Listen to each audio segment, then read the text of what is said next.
All right. Good evening. This is a regular meeting of the Zoning Board of Adjustment for February 15th, 2023.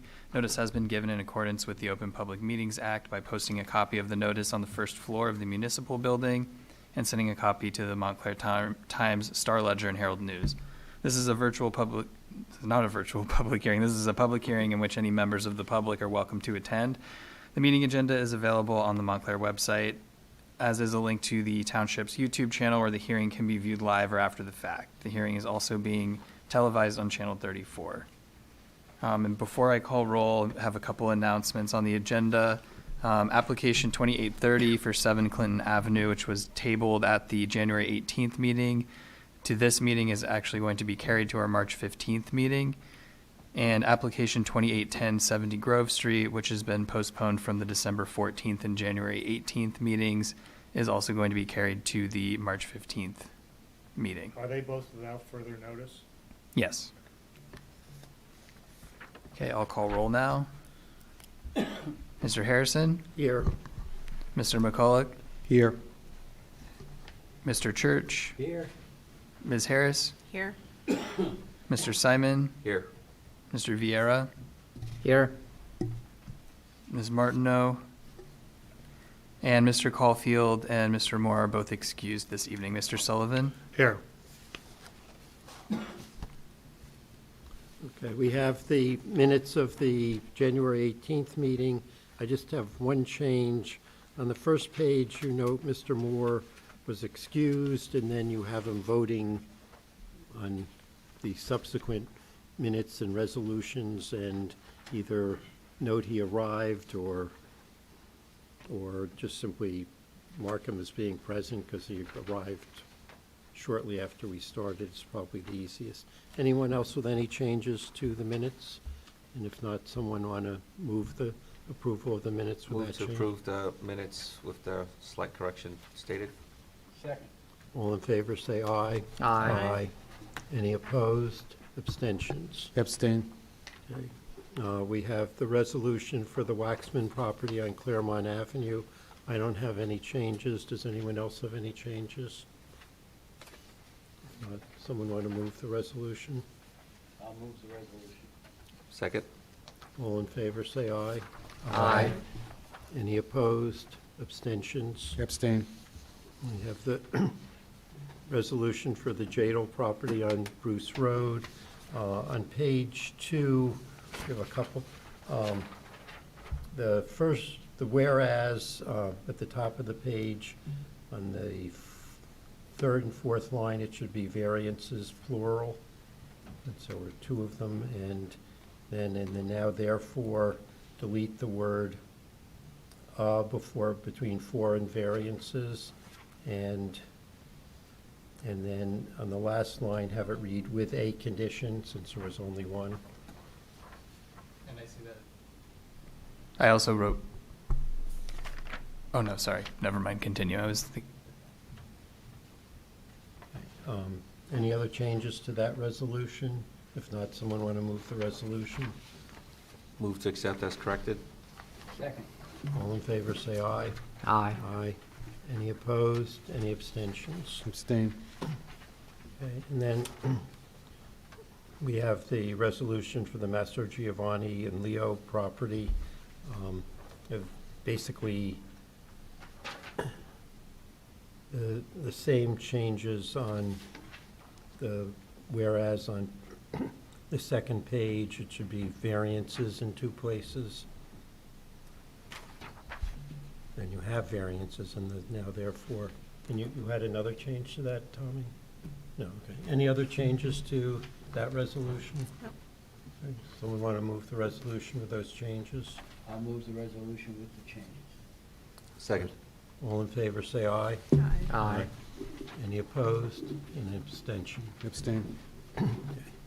The first and only application is that of David and Besa Owen. This is an application for variances to construct an in-ground swimming pool on property located at 44 Eagle Rock Way. Property is located in the RO Mountainside Zone District and is designated on the township tax maps as Lot 7 and Block 1103. proposal requires a variance from Montclair Code Section 305-6B to allow distance from the street line to a swimming pool to be less than the distance between the street line and the main front wall of the house. Proposal also requires a variance from Montclair Code Section 347-27B2 to allow a wall taller than 3 feet between the side street line and the setback of the principal building. Are taxes paid, and is the notice in order? Yes. Okay, want to give your appearance and proceed. Good evening, Mr. Chair, board members, board professionals. My name is Jared Pate. I'm an attorney with the law firm. Press the button on the microphone. Oh, sorry. Let's see. Should light up. You might not light up, so just tap the mic to send it. No. I press it. There we go. Is that better? Yes. Thank you. I'll start over. Good evening, Mr. Chair, board members, board professionals. My name is Jared Pape. I'm an attorney with the law firm of Heilbrunn Pape. Our office has the privilege of representing Besa and David Owen, the applicants this evening. Thank you for confirming that our notices are in order. I'd like to just begin with a brief overview of this application. This is the applicant's personal residence. They are seeking bulk variance relief that is required to install a proposed swimming pool and some associated improvements. Those improvements include a paver pool deck, an extension of a 6-foot brick wall, a stormwater management system, and pool equipment including a filter, heater, and pump. There are 2 variances, which I would describe as both technical variances as a result of this property being a corner property, which we'll go into more detail in a moment. This property is located in a potential historic district known as the estate area. Our clients attended the HPC meeting last week, and you may have seen the HPC memo that was circulated, which generally stated that the HPC was in support of the application, that the HPC supported the variance associated with granting the 6-foot wall where 3 feet is permitted.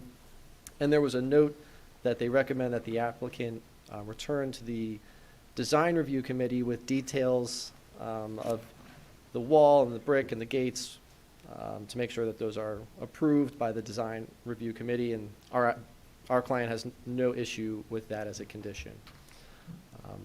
As far as witnesses this evening, Chester DiLorenzo, to my left, is the applicant's professional engineer and professional planner. The applicants, David and Besa Owen, and their family are seated behind me. I only intend to call Mr. DiLorenzo for direct testimony, but the applicants are available in case there's any questions for them directly.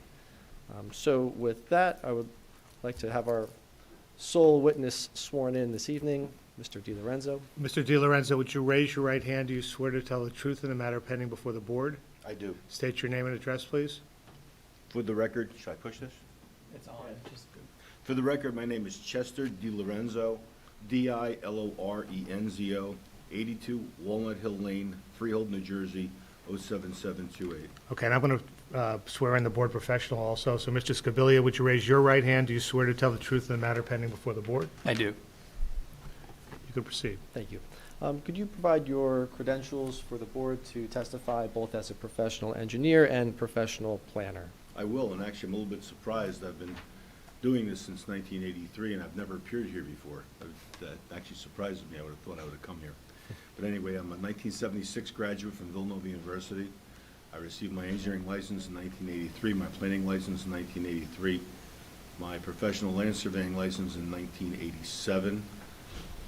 88, which is adequate to speak here in New Jersey because I've got the license in other states as well. I do development work, I do energy infrastructure work. I've been practicing for in excess of 30 years, and I appear before boards of this nature approximately once a week, and I have done that since 1987. If you'd like, I can expound upon this more, but I think that would be adequate, hopefully, to speak before this board. We would ask that you accept, Mr. Thank you. Thank you. I'm going to ask if Mr. DiLorenzo, in a narrative fashion, could identify the property, identify the existing conditions, and also identify the proposed improvements. Absolutely. The property is situated at the southwest corner of Eagle Rock Way and Llewellyn Road It is Lot 7 of Block 1103, also known as 44 Eagle Rock Way. It's about 57,800 square feet, well in excess of the minimum with regards to that zone. The house faces to the east, which is Eagle Rock Way. That's their front doors. They're proposing, I apologize. The applicants are proposing to put in a 750 square foot pool to the rear of their dwelling, which is also to the north of the, slightly north of the dwelling. And at that location, it will be in the front yard of Llewellyn Road, not the setback, but the front yard itself, since there's no other structures between the roadway right-of-way, and the pool, which is the cause of one of the variances.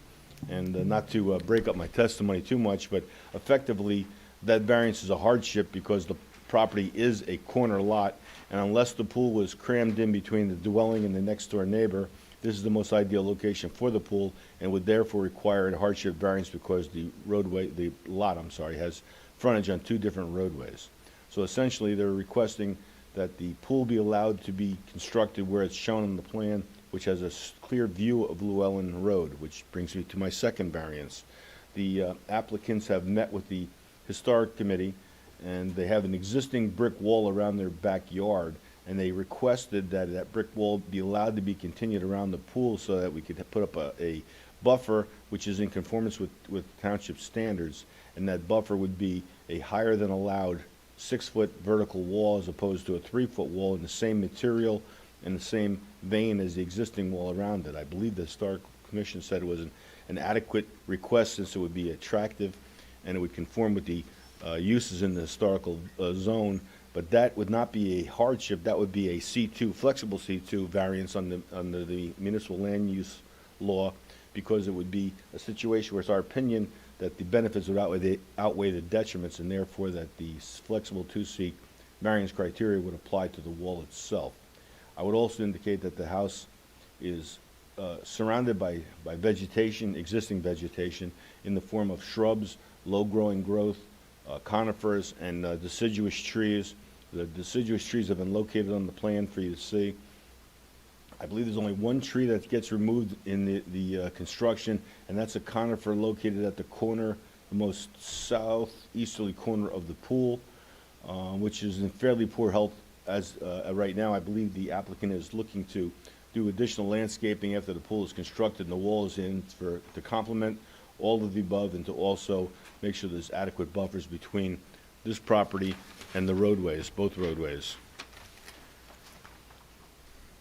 I believe that's the extent. Oh, well, that's really not true. The engineer's report indicated that she wanted me to make sure that I address the stormwater requirements of the ordinance, which I believe we have. We are proposing yard drains. We're proposing 4 storm tech chambers. Each chamber is capable of holding about 70 cubic feet of water, and I believe the requirement is to collect about 260 cubic feet of water, or somewhere around 1,800 gallons.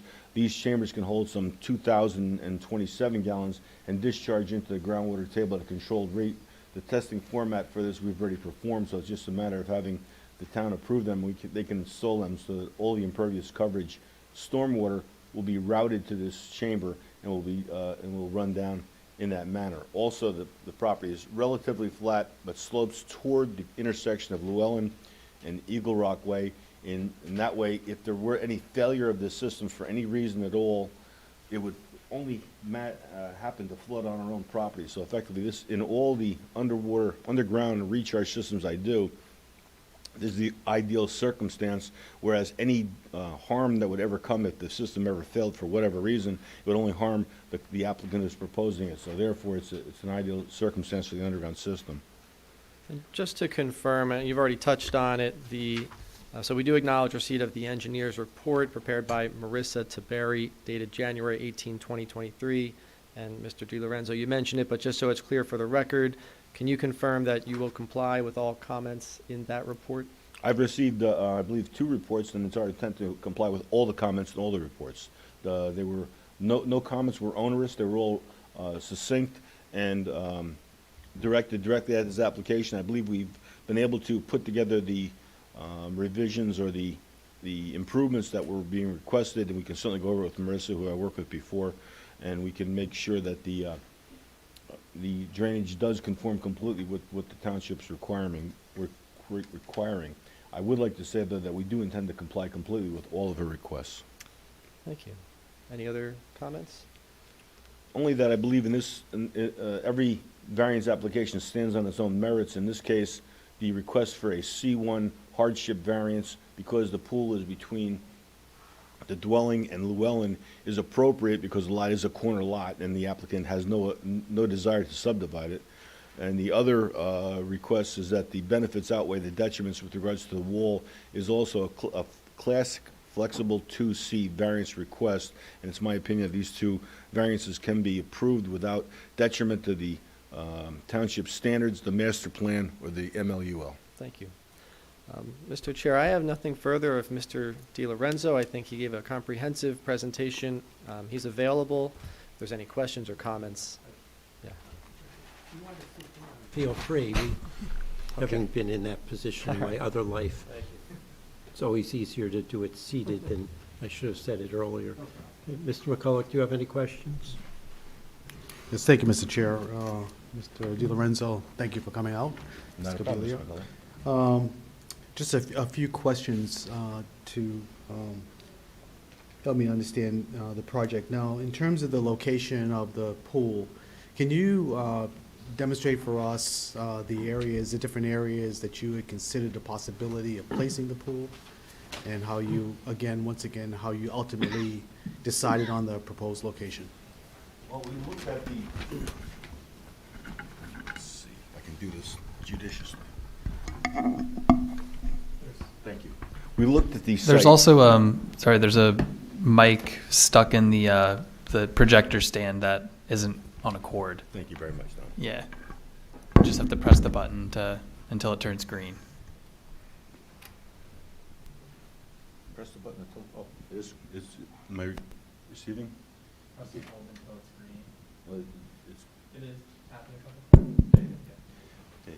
We got the pool situate behind the dwelling. We looked at possibly trying to put it between the dwelling and the side yard, but we felt it would be obtrusive to our contiguous next-door neighbor, as well as being way too tight that we'd hardly have 7 or 8 feet between the pool and the dwelling itself. Anything we chose to do with the pool on the north side of the dwelling would require the variances, so we decided to put it at the most northwesterly corner of the house, where it would be accessible for us to use. It would be very highly visible so that the parents could see children in the pool, and it would be the least obtrusive to the contiguous neighbors. So when you say that the location to the south, I think that's where you pointed to? Yes, the driveway. And, okay, and you mentioned that it would be obtrusive to the neighbor, is that what you said? Yes, the contiguous residence, number 90, would then be seeing the pool and hearing the noise. We try to put it in the most, in a location where it's going to have the least impact on our contiguous neighbors. Okay, and the same thing would be true to the neighbor to the, I think that's the east? Yes, that This one. is to the west. West, to the west. Would that also be true that, would the neighbor to the west be able to see the activities of the pool, or? I believe the neighbor would be able to see the activities, but there's, I'm sorry, I didn't mean to cut you No, off. please, I that's. apologize.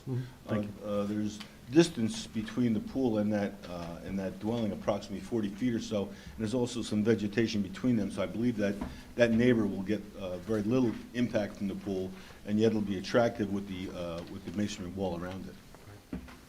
And then, the placement to the north, is there a patio or something directly behind the house, to the west of the house? There's an existing patio directly behind the dwelling. Mm-hmm.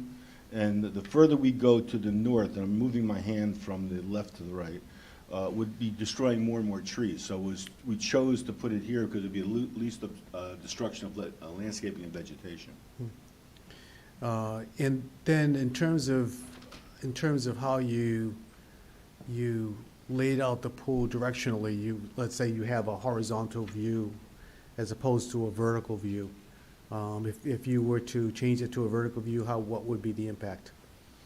It would be very similar. If we rotated the pool 90 degrees, most people would enter the pool from the shallow end to the deep end. If we rotated it 90 degrees, we'd still have the shallow end furthest toward the west, but effectively, the parents wouldn't be able to see quite so well into the deep end.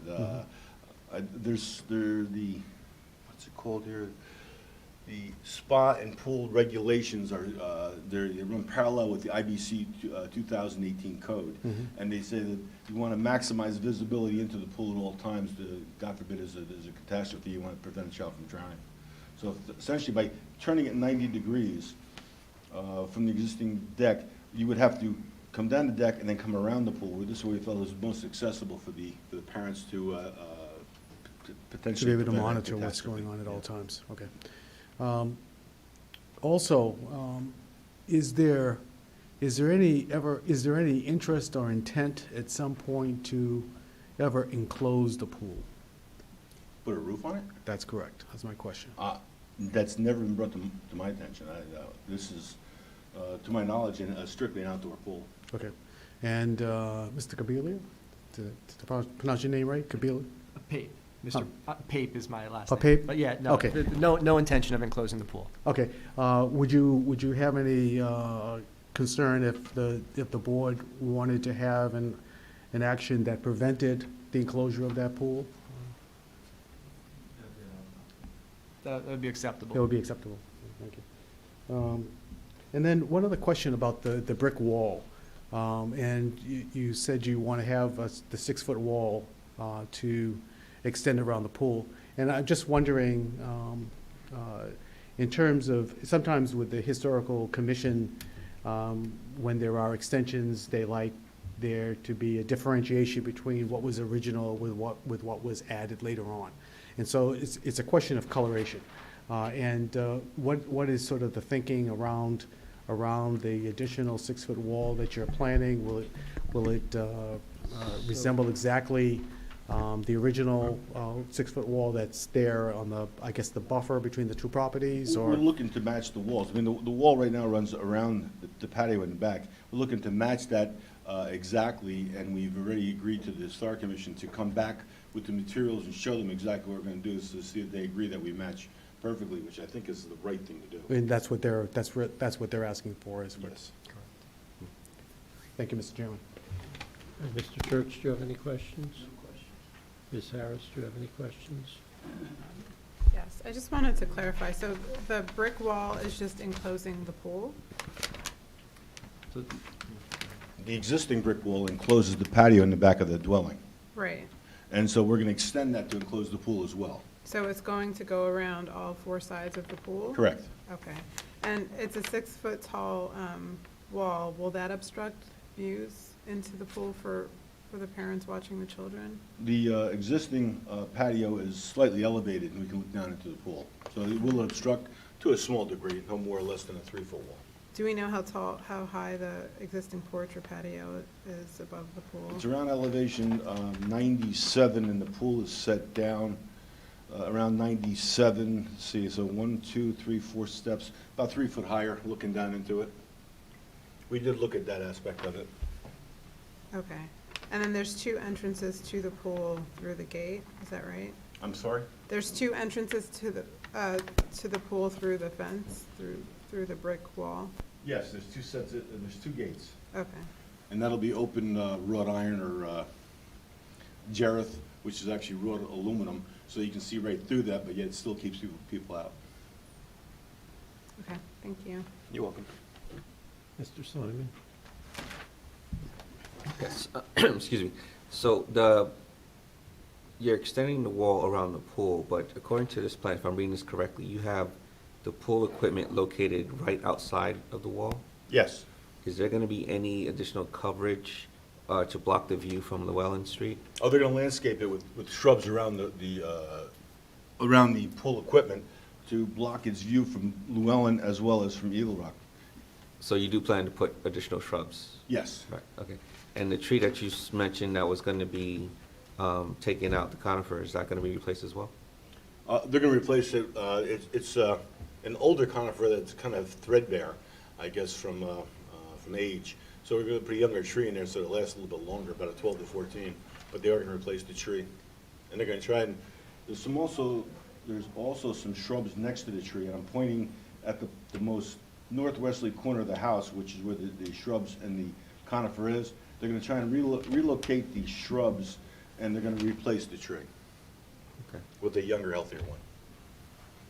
And the side entrance opening, is there gonna be any kind of walkway or path to lead to that second entrance? I On believe the- we're showing a walkway to the entrance. But leading directly to the patio or to the house, is there additional stone walkway or anything, or is it just gonna be a path that empties into the grass? They're just gonna put some stepping stones leading into the grass, but we're nowhere near the impervious coverage limits. But it's thought that why put them in if we really don't need them? All right, so stepping stones, though? Yes. Yes, okay. No other questions? Mr. Viera? Yeah. Thank you, Mr. Chairman. I guess a few questions regarding the stormwater management. The proposed chambers, the storm tech chambers, are they because of issues with stormwater or just to comply with the Montclair requirement? Oh, it's to comply with your ordinance. We have no problems with stormwater right now. However, your ordinance requires for every square foot of impervious coverage, we need to store 2 gallons of water. And when you calculate the square footage of impervious coverage, back calculate into the conversion between square footage and gallons, we need about 1,800 gallons worth of storage.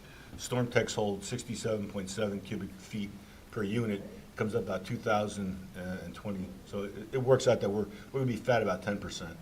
Yep. And the chambers require some maintenance. So have you discussed this with the owner about? We haven't maintenance? discussed it with them. When they're installed, we always give them a maintenance manual, which requires a semi-annual inspection and cleaning if and as necessary. But it's like any other, it's like a detention basin or any other maintenance structure. They're gonna have to take care of it. Yep.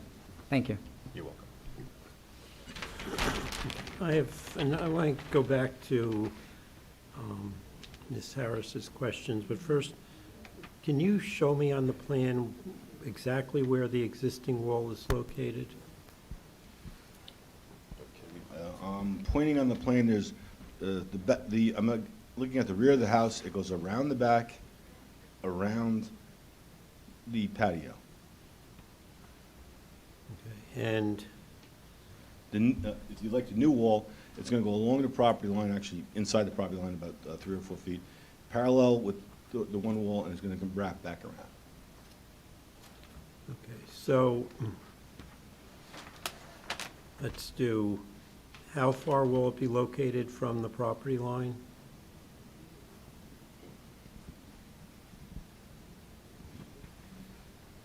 About 5 feet. And the existing wall that's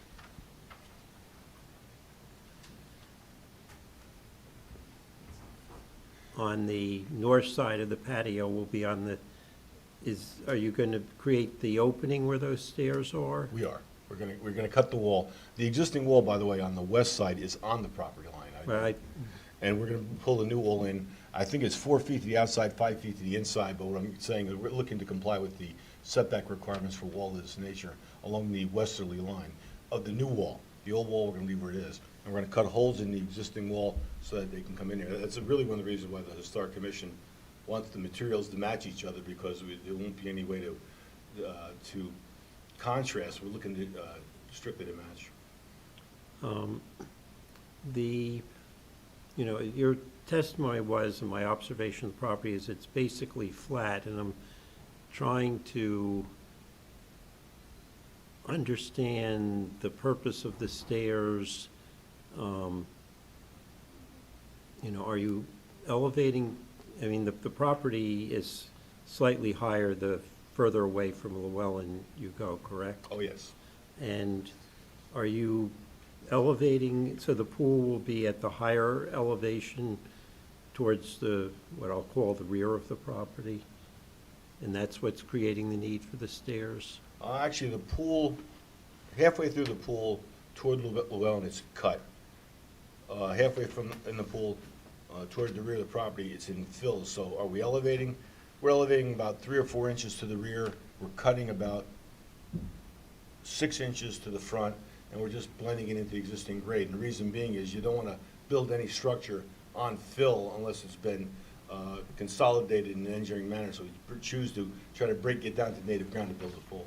My understanding from the HPC meeting also is that there's no stairs proposed. It's I believe, a paver walkway. Paver walkway, but the stairs are From the in the back of courtyard. the house from the patio, but not to the pool, but the patio out of the house. I'm sorry, I didn't interrupt you. Okay, so, That's okay, so, new stairs proposed. Right. and other than the one tree, because the plans don't show vegetation, other than the one tree,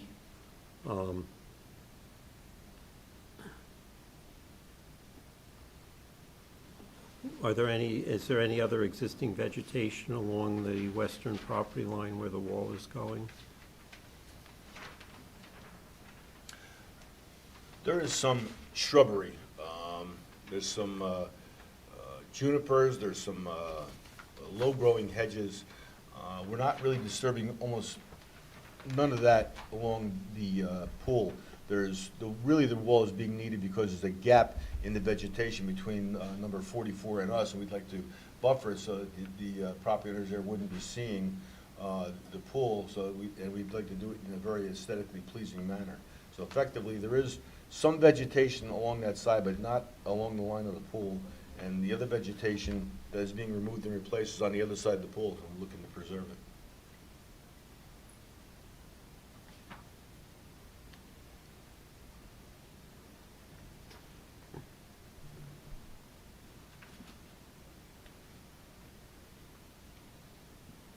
And will the wall exceed 6 feet at any point, or will its maximum height be 6 feet? It'll max out at 6 feet. Any other questions from members of the board? Are there any members of the public who have questions, statements, testimony, anything you want to say at the application? First, we'll let you go after we make sure no one else is, since we do have a couple other members of the public here. Any other members of the public? Okay. Does the applicant want to put in your 2 cents while you have a chance? Well, just one point of clarification. Okay, if you're going to do that, you need to come up and be sworn.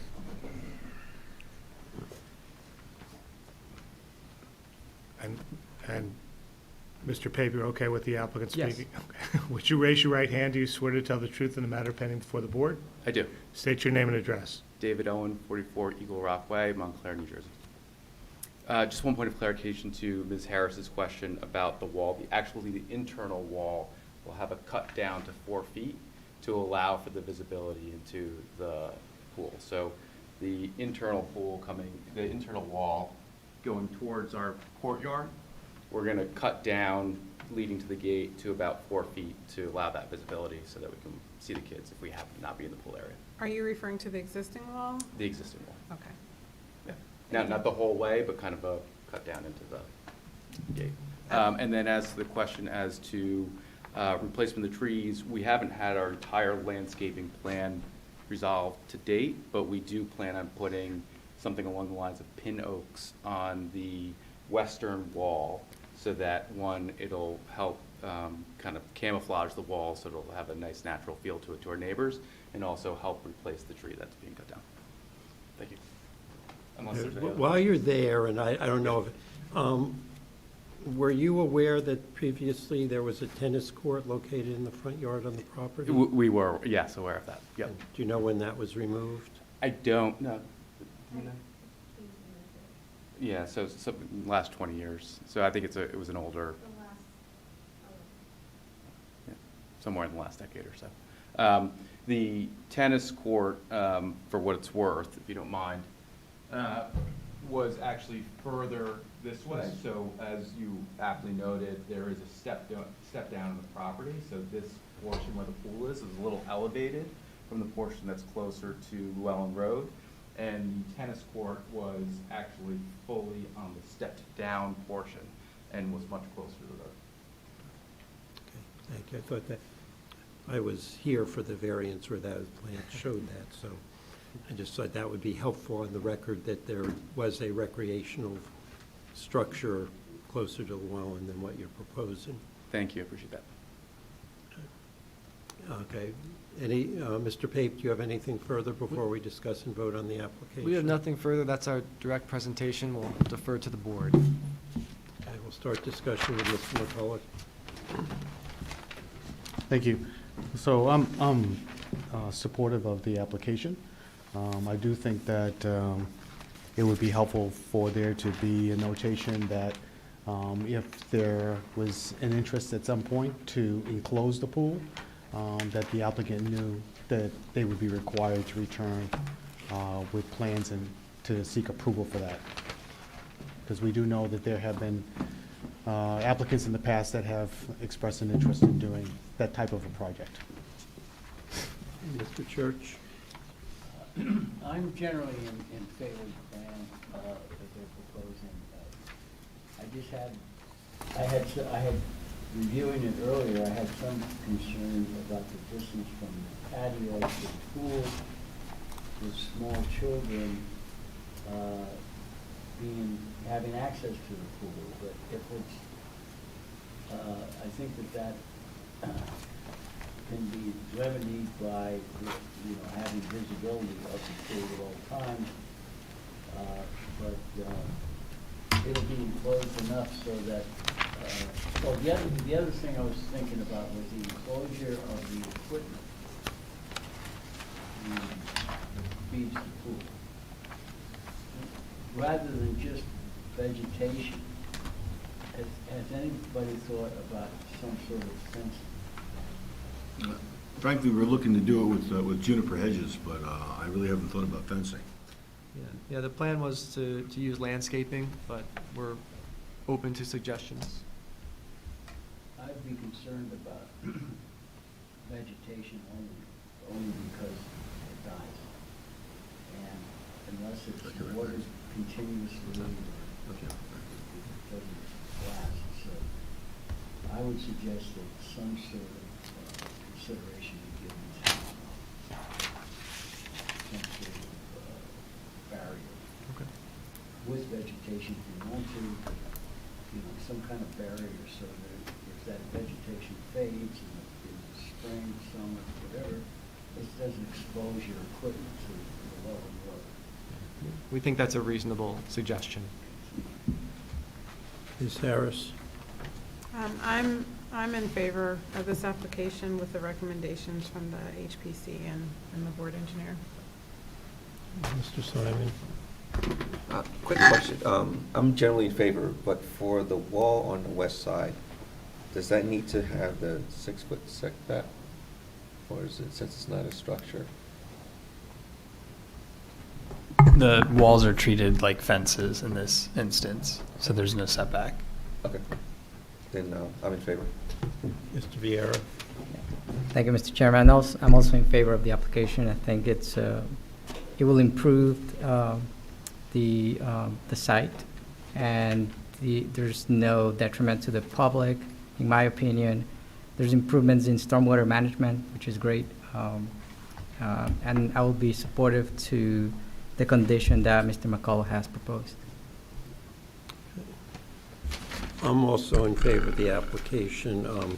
I think it's not just that it's a corner lot. We deal with that frequently, and it's in and of itself, that's not a justification, but given the position of the house on the property, making a conforming location virtually impossible, and the one that arguably would be conforming would be in immediate proximity to the house to the south on Eagle Rock. I think also because there was an existing tennis court that was located in the front yard, much closer to Llewellyn Road than the pool is proposed, and given the distance of the pool from Llewellyn Road, as well as from Eagle Rock Way, because it's also in that front yard, I think they've justified the C1 variance and shown there'd be no substantial impairment to the zone plan or no detriment to the public good. We have more than the usual conditions for this. They should adhere to the condition 3 of the Historic Preservation Commission report, conditions 2 of 4 of the planner's report. The rest of the planner's conditions are picked up in the engineers, which I'll return to, that the applicant adhere to the requirements of the operations and maintenance manual for the stormwater that they get.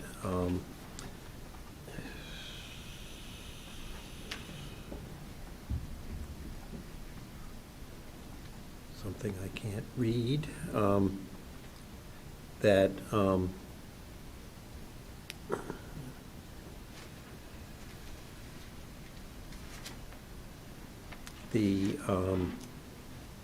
that there be landscaping, evergreen landscaping planted between the wall and the western property line that will reach a height of at least 6 feet. And the width of the planting be sufficient that within 3 years they will screen the wall. That there will also be evergreen planting between the wall and Llewellyn Road. And I'll leave that to them entirely. Mr. Church's condition that the equipment be screened,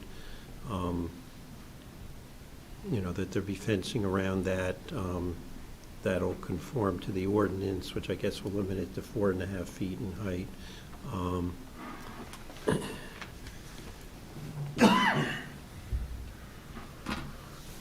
And then would be conditions 2 through 9 of the engineer's report,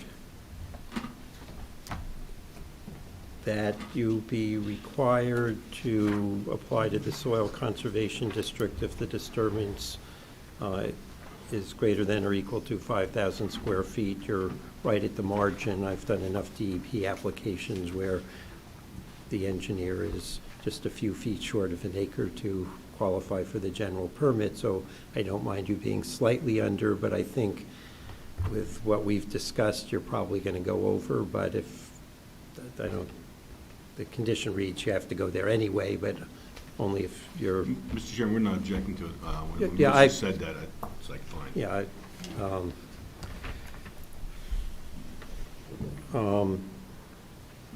condition 12 will be modified to read that the lighting must comply with section, it'll be the first sentence as is, and then the second sentence modified to read the lighting must comply with section 281-8.3E5 of the Site Plan Review Code.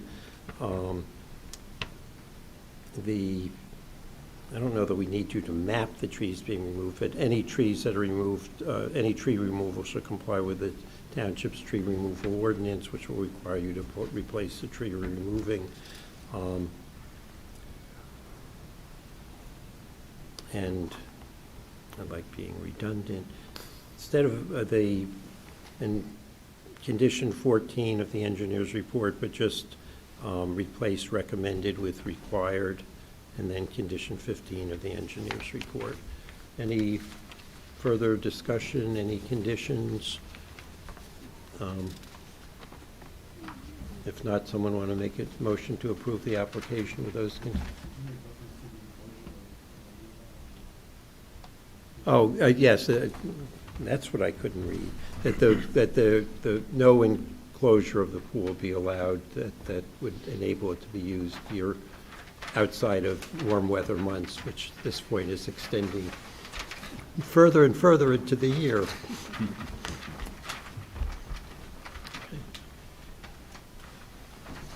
I move approval with the conditions as stated by the chair. Second. All in favor, say aye. Aye.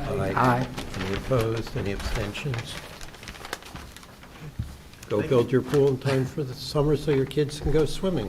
Thank you all very Thank much. you We very much. appreciate it. I do have one final question. I'm not sure it's appropriate here or elsewhere. As you mentioned, there's warm weather's approaching, and there's obviously a sense of urgency to proceed with the construction. Would it be acceptable to submit for permits prior to memorialization of the resolution? Applicant understands it would be at their own risk, just to speed up the process, and maybe that's a question for the construction department. That is not a question for us. When I'm sitting in your chair, I advocate the same thing, but that's up to the staffs of the various departments in town, whether they will accept it or not. Very good. Thank you very much. Certainly. And then just for the board, we will not be meeting on March 1st, correct? We will have a busy agenda on March 15th because of all the things that got postponed from tonight to then, plus what we were planning to do anyway. And if they all proceed then we'll have a busy agenda. Otherwise, enjoy your early evening. Is there a motion to adjourn? Motion to adjourn. Second. All in favor, say aye. Aye. Any opposed?